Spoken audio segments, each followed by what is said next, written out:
Hello, Professor. My name is Abdigafar Otolari with student ID 101462578.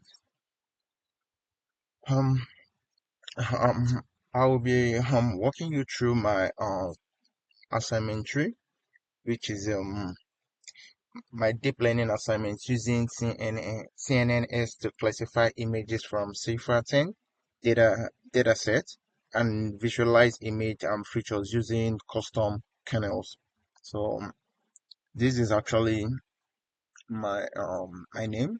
So if I run the cell, so it's gonna give me my name, application our student ID, whatever. So this is image convolution, since we are doing the first stuff in convolution. So I first implied a car image converted into a NIP array, visualize its shape and color. Then I applied different convolution tensors to detect each lines. That is what we're actually trying to do here. So I got everything set here. Then we visualize the content of the response, and which we go here. So then we did the bytes into the images into the RAM and stuff and everything. So then we plot the result image from the array, which will show what we have here. Then we have to print the array shape and compare the values of the color, the channels, and 0 to 1, 0 and 1, and compare the value of the channels 1 and 2. So if we run this code, it's going to give us 120, false and everything. So then we save the color channel into the input image array variable and print. So once we run this, we're going to have this.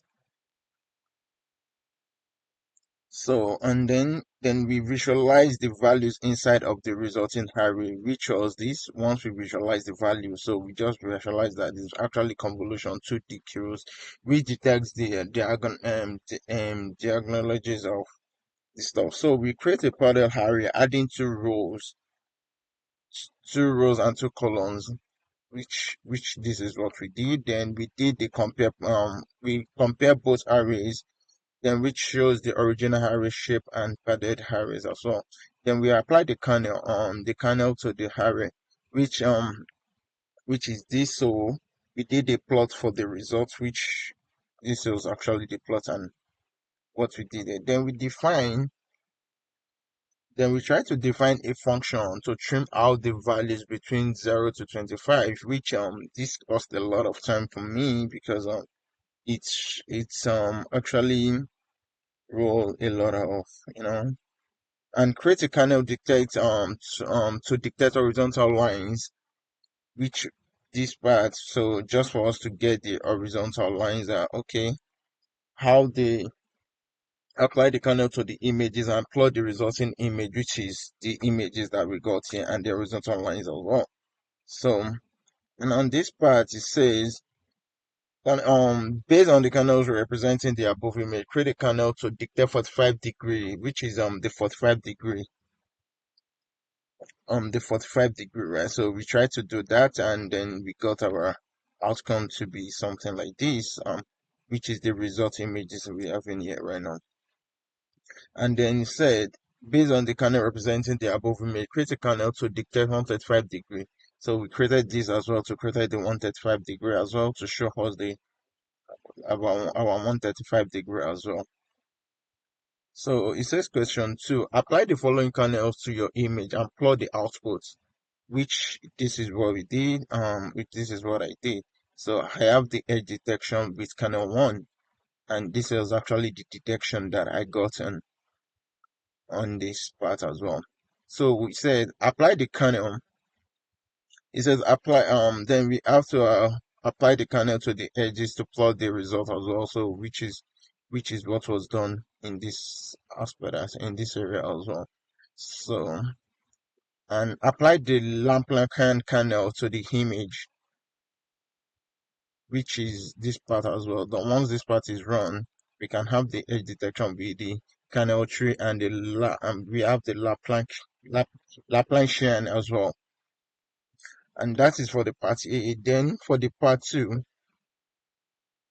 um, we're gonna be importing we import the necessary packages, right?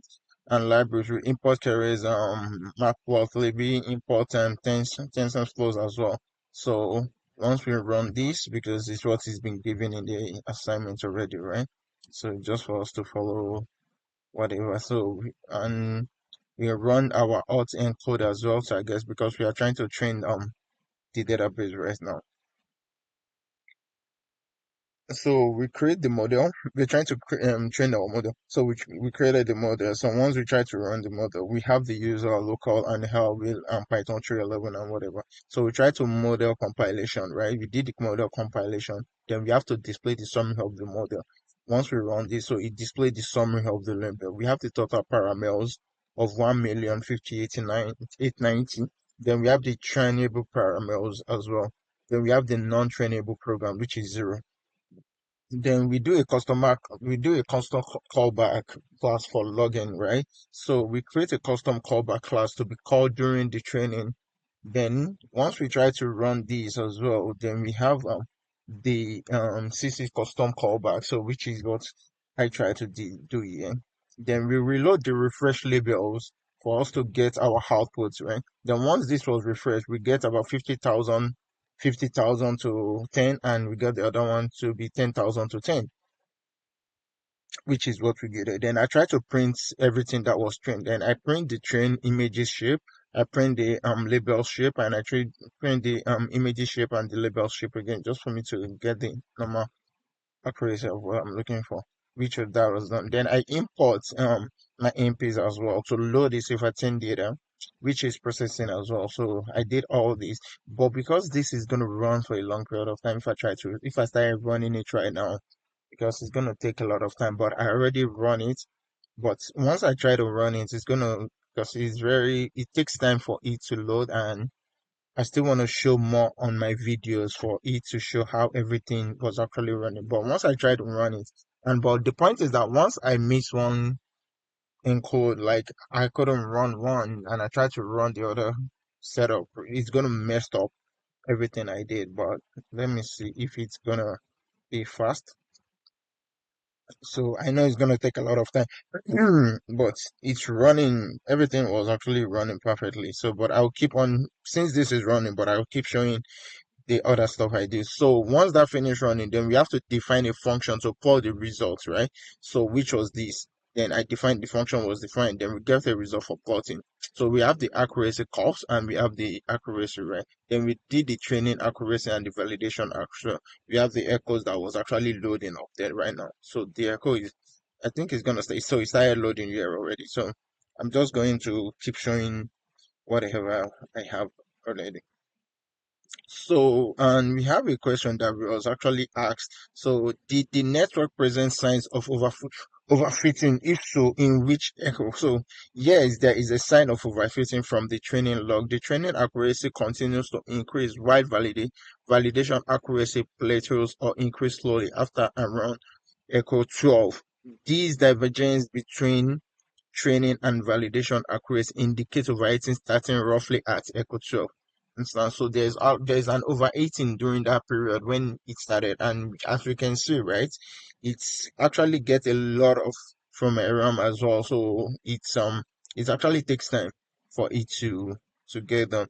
And it said write down how many layers this label has. We have about, I think we have about 5 layers, which we have the first layer, which is the curve 2D, and we have the second layer, which is the max pooling, and we have the third layer, which is the flattening, and we have the fourth layer, which is the dense, which is fully connected, and we have the fifth layer, which is output 10 units soft max activation for decrease. Then in the fifth question, it said briefly explain what is purpose of each of these layers. For the curve 2D, that dictates the patterns and features, edges, and using sliding kernels over the images. And for the max polling, this reduces the spatial dimensions, helping to reduce overfitting and compilation cost.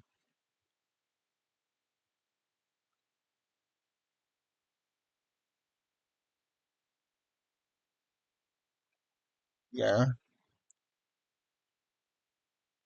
So that was that for that. Then the output layer, then we have the fully connected layer that learns complex relationship from the extracted features. And then for the dense layers, then for the dense, that was for the dense layer out layers, which softmax activation to classify it into 10 categories of Cipher 10 database. And in this part, it says add one or more convolution layers to your model and run it again, which is what I did here. So I did that, then I tried to run it again, then I do the compilation, and this is what I actually have. This one too was it's actually was having an overheating as well, but which was okay. Then I did the plots, which was this was the plot that I did. Then the question says then we compare the result between the original models made using Keras sequences versus the bigger model with at least one extra layer added, which actually describe what are different between them. So the original model had fewer layers and and achieve a decent balance between the training and validation accuracy. However, its training accuracy was lower compared to the larger one. In contrast, the bigger model with one additional Curve2D layer reached almost 100% trained accuracy, but validation accuracy remains stagnant, which indicating overeating. The model learned the training data too well and did not generalize better to unseen data. So So we did this part too. We built the model with the dropout layer added, and then we have the result of the plotting as well.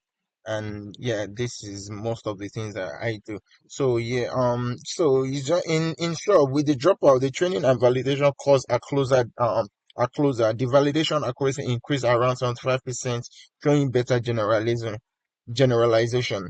I use convolutional kernels to visualize images processing, built and trained a CNN on Cypher 10, and tackled overwriting by adding dropout layers as well.